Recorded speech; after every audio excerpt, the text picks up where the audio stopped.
ओम सर्वमंगल मांगल्ये शिवे सर्वार्थ साधिके शरणे त्र्यंबके गौरी नारायणी नमस्तुते। जय माता दी।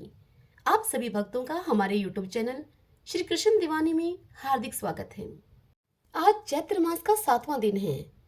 आज हम सब श्रीमद् देवी भागवत पुराण के प्रथम स्कंद से अध्याय 3 और 4 की पावन कथा में हम सुन रहे हैं सूत जी के द्वारा पुराणों के नाम तथा उनकी श्लोक संख्या का कथन, उप पुराणों तथा प्रत्येक द्वापर युग के व्यासों का नाम।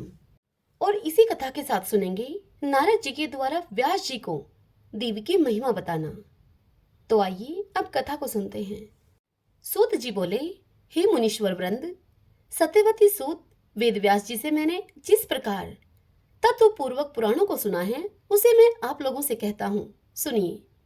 उनमें 2 मैं वाले अर्थात मत्स्य पुराण, मार्कंडेय पुराण, 2 भय वाले भविष्य पुराण तथा भागवत पुराण, 3 ब्रह वाले ब्रह्मा, ब्रह्मांड और ब्रह्मा वैवर्त पुराण, 4 वह वाले अर्थात वामन, विष्णु, वायु और वराह पुराण हैं।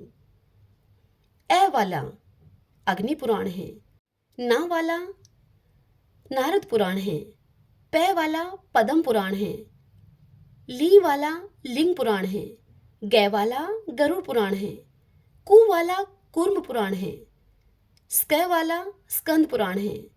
ये पृथक पृथक 18 पुराण हैं।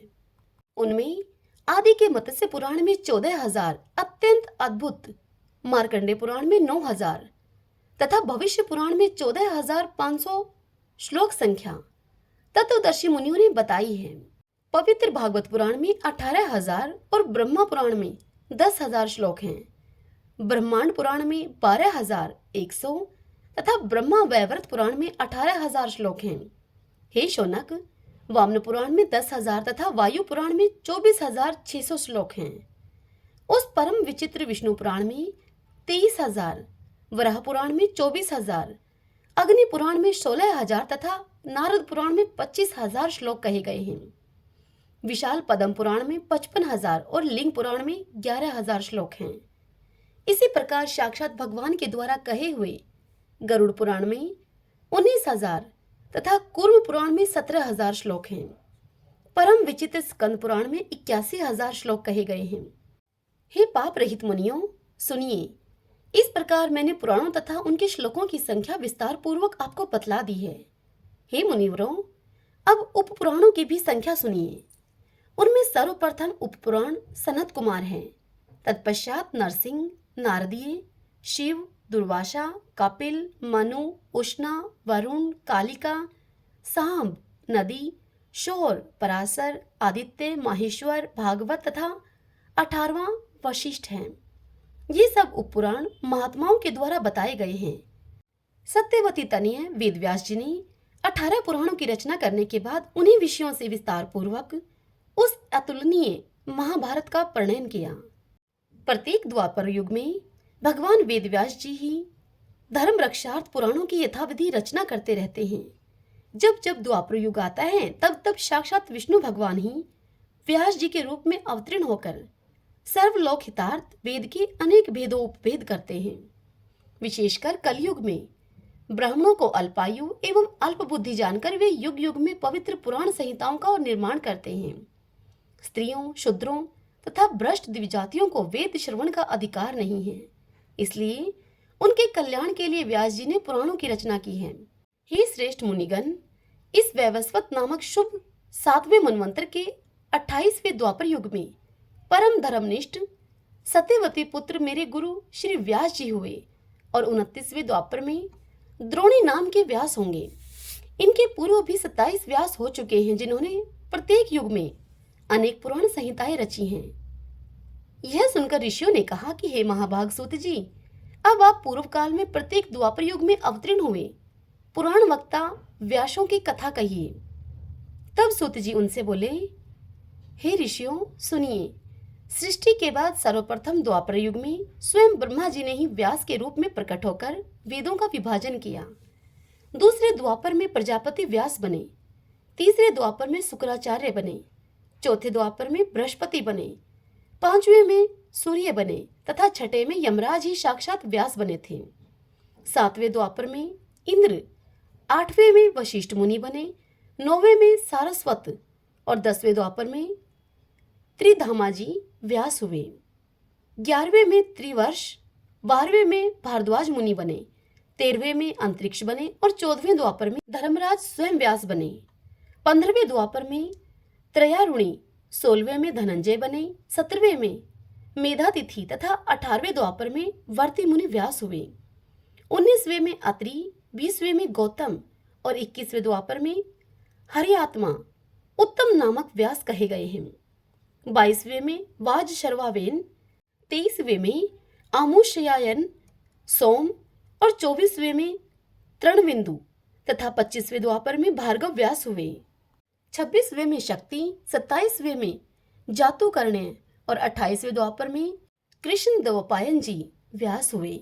और इस प्रकार 28 व्यासों के नाम जैसे मैंने सुना था वैसे आपको बता दिया है। इन्हीं कृष्ण द्वैपायन व्यास जी के द्वारा कहे गए श्रीमद् देवी भागवत पुराण को मैंने सुना था, जो पुण्यप्रद, सब प्रकार के दुखों को नाश करने वाला, सब प्रकार के मनोरथ पूर्ण करने वाला, मोक्षदाता, वैदिक भावों से ओतप्रोत तथा सभी आगमों के रसों से परिपूर्ण, अत्यंत मनोहर एवं मोक्षु जनों को सदा प्रिय लगने वाला है। जिस अत्यंत पवित्र पुराण को रचकर व्यास जी ने अरण्य के गर्भ से उत्पन्न विद्वान महात्मा एवं विरक्त अपने पुत्र शुकदेव जी को पढ़ाया था। हे मुनिवृंद, उसी रहस्यमय महापुराण श्रीमद् देवी भागवत को मैंने भी करुणा सागर अपने गुरु व्यास जी के मुख से संपूर्ण रूप से यथावत सुना और उनकी कृपा से उसे हृदयंगम कर लिया है। जिस समय आयोनिज एवं अपूर्व बुद्धिमान अपने पुत्र शुकदेव जी के प्रश्न करने पर व्यास जी ने रहस्य युक्त इस पुराण को सुनाया, उस समय मैंने भी एक साधारण श्रोता के रूप में इस महान प्रभाव वाले श्रीमद् देवी भागवत महापुराण को सुन लिया। हे सर्वश्रेष्ठ मुनिजन, श्रीमद् भागवत रूपी इस कल्प वृक्ष के फल के स्वाद के प्रति आदर बुद्धि रखने वाले तथा अपार संसार सागर से पार पाने के लिए श्री शुकदेव जी ने अनेक प्रकार की सुंदर एवं रसमयी कथाओं से युक्त जिस अद्भुत महापुराण को विधिवत अपने कर्णपुट से प्रेम पूर्वक सुना है, उसे श्रवण करके भी जो कलिकाल के भय से मुक्त न हुआ, भला ऐसा प्राणी इस भूतल पर कौन होगा। वैदिक धर्म से रहित तथा निकृष्ट विचार रखने वाला बड़े से बड़ा पापी मनुष्य भी यदि किसी बहाने इस उत्तम श्रीमद् देवी भागवत पुराण का श्रवण कर लेता है, तो वह भी निश्चय ही समस्त संसारिक सुखों को भोगकर अंत में योगी जनों के द्वारा प्राप्त करने योग्य भगवती के नाम से चिन्हित मनोरम तथा अचल पद को प्राप्त कर लेता है।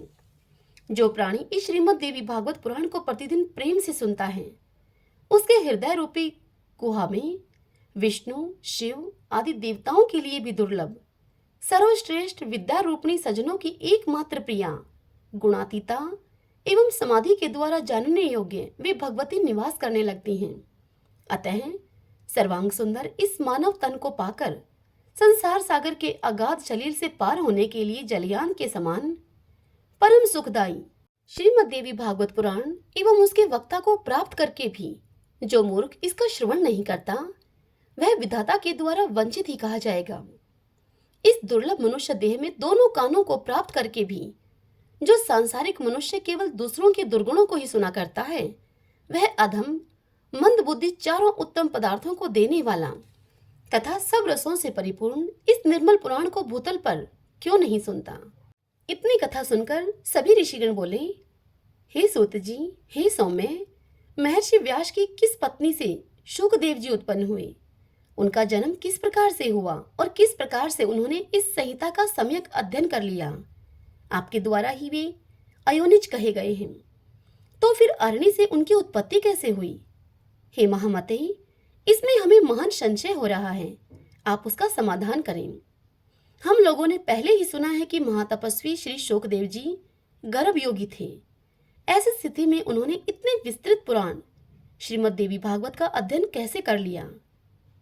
यह सुनकर सूत जी ऋषियों से बोले, हे ऋषियों, प्राचीन काल में एक समय सत्यवती के पुत्र व्यास जी सरस्वती नदी के किनारे अपने आश्रम में गोरैया पक्षी का जोड़ा देखकर आश्चर्यचकित हो गए। अंडे से तत्काल पैदा हुए लाल मुख वाले, सुंदर अंगों वाले एवं पंख रहित शिशु को घोंसले में ही छोड़कर वे दोनों उड़ गए और अत्यंत परिश्रम से चारा लाकर उस शिशु के चोंच में डालते हुए दोनों पक्षी अत्यंत आह्लाद युक्त होकर उस शिशु के अंगों को अपने अंगों से रगड़ते हुए प्रेम पूर्वक उसके सुंदर मुख को चूम रहे थे। व्यास जी उस शिशु में उन दोनों पक्षियों का ऐसा अद्भुत प्रेम देखकर चिंता में पड़ गए और मन ही मन सोचने लगे कि यदि अपने पुत्र के प्रति पक्षियों में ऐसा प्रेम दिखाई दे रहा है तो अपनी सेवा का फल चाहने वाले मनुष्यों में ऐसा प्रेम व्यवहार होने में आश्चर्य ही क्या है। क्या यह दोनों पक्षी इसका सुख साधन स्वरूप विवाह करके स्वयं सुखी रहते हुए इसकी वधू का सुंदर मुख देख पाएंगे? क्या इनकी वृद्धावस्था में यह धर्मनिष्ठ पुत्र पुण्य प्राप्ति के लिए इन दोनों की सेवा करेगा?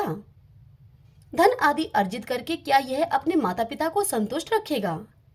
और इनकी मृत्यु के उपरांत क्या इनका विधि पूर्वक प्रेत कर्म करेगा? अथवा क्या गया तीर्थ जाकर यह बालक उनके श्राद्ध आदि कर्म करके उनका उद्धार करेगा तथा उनके परलोक साधन हेतु क्या यह विधि पूर्वक नीलोत्सर्ग अर्थात नील वृषभ छोड़ने का कर्म क्या यह कर्म करेगा? पुत्र के शरीर का आलिंगन और विशेष रूप से उसका लालन पालन इस संसार में सभी सुखों में उत्तम सुख कहा गया है। पुत्र रहित मनुष्य की न तो सद्गति होती है और न तो उसे स्वर्ग की ही प्राप्ति होती है। अतः परलोक साधन के लिए पुत्र से बढ़कर अन्य कोई उपाय नहीं है। मनु आदि ऋषियों ने भी धर्मशास्त्रों में यही कहा है कि पुत्रवान मनुष्य स्वर्ग प्राप्त करता है और पुत्रहीन व्यक्ति को स्वर्ग प्राप्ति कभी भी नहीं होती है। इस बात में अनुमान की कोई आवश्यकता ही नहीं है, अपितु यह प्रत्यक्ष रूप से भी देखा जाता है। साथ ही यह वेद स्मृति आदि का भी सनातन वचन है कि पुत्रवान मनुष्य पापों से मुक्त हो जाता है। रोग अवस्था में तथा मरण काल में भूमि शैया पर पड़ा हुआ संतानहीन प्राणी दुखित होकर अपने मन में विचार करता है कि मेरे घर में पर्याप्त धन है, अनेक प्रकार के पात्र हैं तथा मेरा यह भवन भी अत्यंत ही सुंदर है, किंतु अब इन सब का स्वामी कौन होगा? क्योंकि मृत्यु काल में उस प्राणी का मन अति दुखी होकर भ्रमित होता रहता है, इसलिए उस भ्रांत मन वाले प्राणी की दुर्गति अवश्य ही होती है। इस प्रकार अनेकानेक चिंतन करके और बार बार लंबी तथा गर्म सांसें लेकर सत्यवती पुत्र व्यास जी का मन अत्यंत खिन्न हो गया। इसके बाद मन में बहुत सोच विचार करके अनंततः दृढ़ निश्चय करके वे तपश्चर्या के लिए मेरु पर्वत पर चले गए। उन्होंने मन में विचार किया कि मैं विष्णु, रुद्र, इंद्र, ब्रह्मा, सूर्य, गणेश, कार्तिकेय, अग्नि एवं वरुण इन देवताओं में किस देवता की आराधना करूं जो वर प्रदान करने में उदार तथा अभिष्ट फलों को देने वाला हो।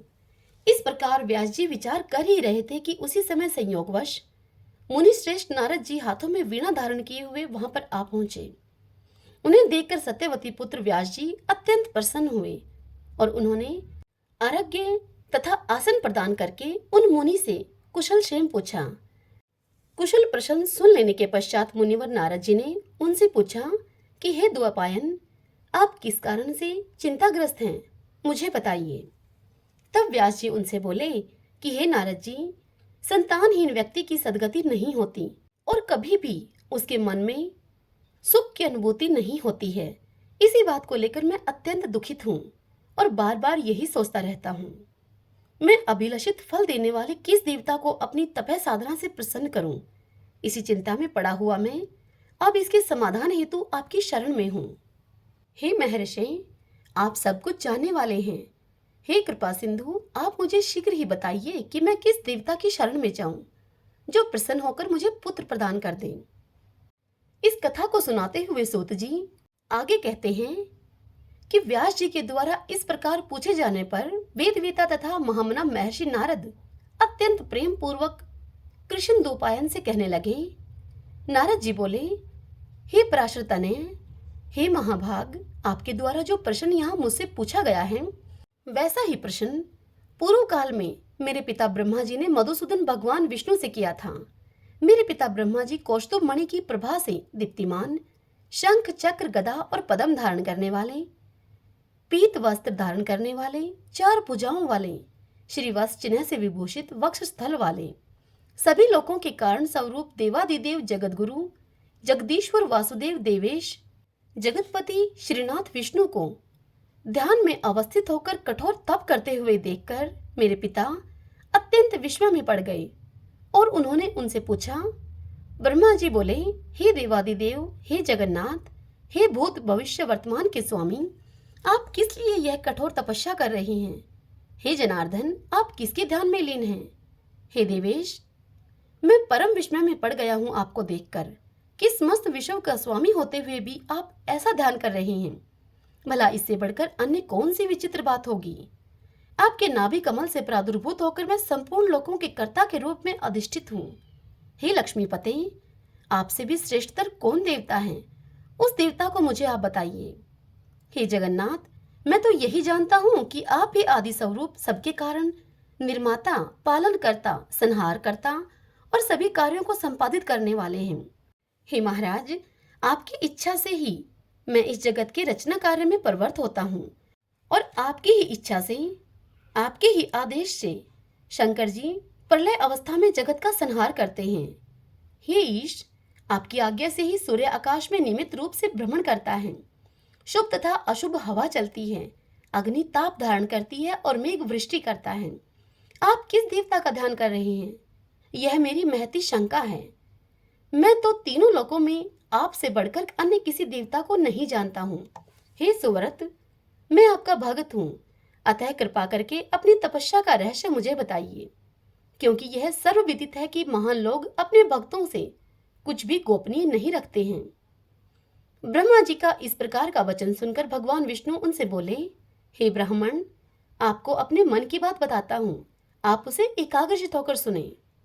यद्यपि सभी देव, दानव और मानव यही जानते हैं कि आप जगत की रचना, मैं जगत के पालन और शिवजी जगत के संहार के परम कारण हैं, तथापि वेद तत्वज्ञ विद्वान यह तर्क न करते हैं कि किसी शक्ति के द्वारा ही आप सृष्टि के कर्ता हैं, मैं भरता हूँ और शंकर जी हरता हैं।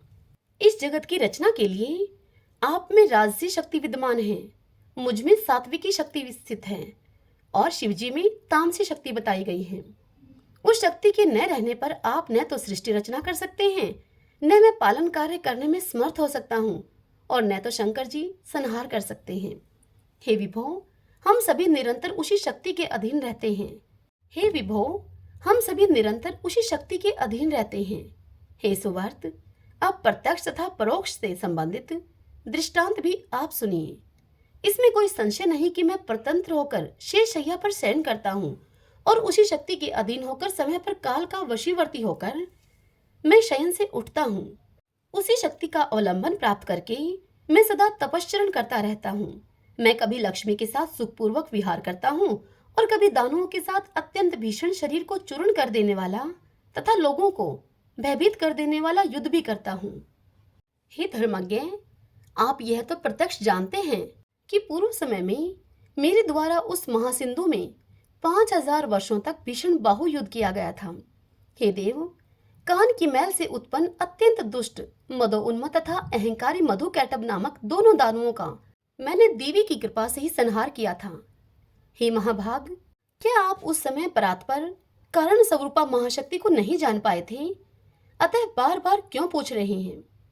उस शक्ति की इच्छा से मैं परम पुरुष के रूप में महासागर में विचरण करता हूँ और विभिन्न युगों में कच्छप, वराह, नरसिंह तथा वामन के रूप में अवतरित होता रहता हूँ। तिर्यक योनि में उत्पन्न होना किसी के लिए भी प्रिय नहीं होता। मैं अपनी इच्छा से वामन, वराह आदि इन योनियों में उत्पन्न नहीं होता हूँ, अपितु इसमें उसी शक्ति की प्रेरणा ही परम कारण है। भला ऐसा कौन होगा जो महालक्ष्मी के साथ सुखदायक विहार का त्याग करके मत्स्य आदि नीच योनियों में जन्म लेगा?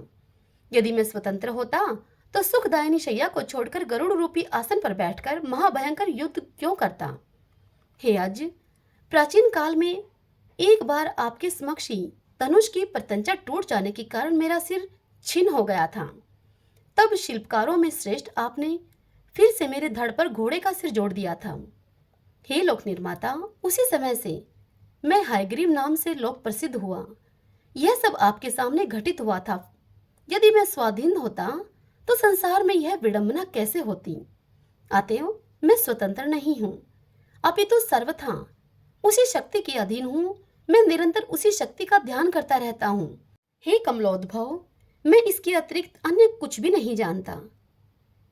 तब नारद जी बोले, हे व्यास जी, भगवान विष्णु ने ब्रह्मा जी से इस प्रकार कहा था, हे मुनि श्रेष्ठ, मेरे पिता ब्रह्मा जी ने वे सब बातें मुझसे कही थी। अतः आप भी कल्याणकारी पुत्र प्राप्ति के उद्देश्य से सर्वथा संशय रहित होकर अपने हृदय कमल में देवी भगवती के चरणारविंद का ध्यान कीजिए।